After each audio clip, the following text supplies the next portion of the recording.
Hi, I'm Dr. Jerry Lewis. Recently I was asked to consult to a school in which a teacher had died over the previous weekend. He had been at the school for more than 20 years and was well liked by students, staff, and family alike. He was young and his death by heart attack was considered quite sudden and unexpected. And being a middle school, the primary concern was how to help the children deal with this kind of sudden death. However, how any kind of work organization, be it public or private, deals with the death of an employee should be part of any crisis management plan. So what I'm going to do in this brief video is talk a little bit about some of the best practices that were implemented by the school system, and also then segue into what best practices are considered for a private work organization. Now, first of all, as he died on a weekend, one of the things that happened on Sunday night is calls went out to all staff at that school. If they couldn't reach people, they left messages. Part of that message was to inform teachers that there was going to be an early meeting prior to the arrival of students on Monday the next day. In addition, a press release style notification was drafted, and this was read to all students in kids speak at the same time during their classes the next day, so that all students were hearing vetted information from the school at precisely the same time, and then allowed some extra time during that class, regardless of what subject it was, to talk a little bit about this experience. And then they carried on with business as usual. Now, also a letter was given to all students to take home to their parents. However, as many of us know, given the reliability of backpack communications, this was also followed up with some emails to the parents apprising them of the situation. Also, an acknowledgement about the passing of this teacher was put on the school website with as much additional information as the school had regarding funerals, memorial services, donations, etc., etc. Support staff were readily available. They wandered the halls and the cafeteria, they got out of their office, and they were eyes and ears checking out to see how students were doing. Most especially those students who were currently in classes with this teacher. Administratively, the director of HR was putting together a package of information for the family when they would call regarding individuals' benefits, accrued sick leave, vacation, to have that information ready so when the family did call, they didn't hear, oh, by the way, we'll have to call you back in a couple of days when we get all that information. School was not closed for the funeral, and I do not recommend that schools should be closed. Instead, it was made very easy for any student, staff, faculty to be able to go to the funeral, go to calling hours if it took place during school hours.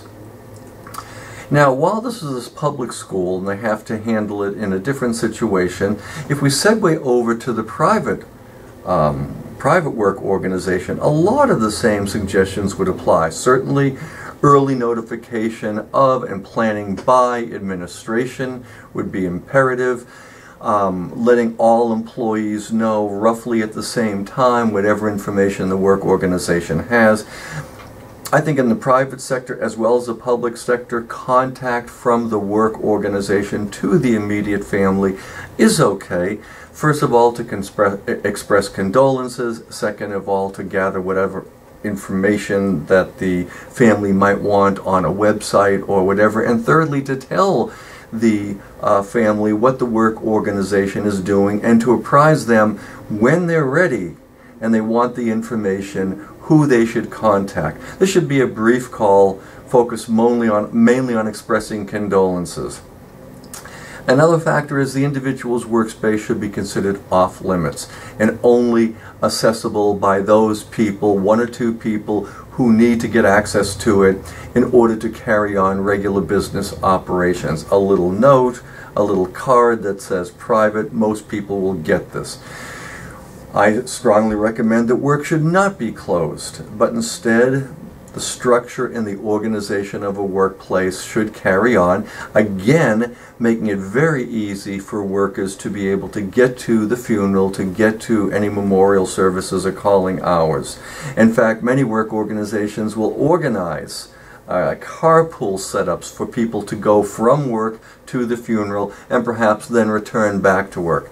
Certainly, higher-ups within a work organization should make every effort to attend some or all of these events, and the company should acknowledge the passing of a coworker through flowers or donations or whatever means are available. Down the road, at the family's convenience, a week or two after the funeral, there should be a time set aside when they can come in to remove personal objects from the individual's workspace. It's recommended this be done after work hours so they don't feel like they have to walk the gauntlet of other employees, but can also have some time to sit there for a moment, take their time to go through their loved one's personal workspace. Now, there are times when people suggest there should be formal debriefings in a work organization after the death of an employee. I feel that if it's a death caused by natural causes or illness, this is not necessary, that the funeral, the calling hours, serve the purpose of allowing co-workers to express their feelings. However, if this is a death that takes place at work, or a death by unnatural causes, by that I mean homicide, suicide, or criminal activity, then a group debriefing, a formal group debriefing, is something that should be available to co-workers. It's important, if you have an employee assistance program, to be sure that they're aware of what's going on, see what other services they offer, and then finally, down the road, a month or two after all of this is quote-unquote old news to the work organization, it would be appropriate and important for someone within that organization to reach out to the family, to acknowledge that they too remember the passing of this individual and that their thoughts are with the loved ones and the family members and friends of this important employee. I hope in some way this has been helpful. If you have further questions or require further information, please feel free to contact me. My contact information will be available immediately following this video. Thank you.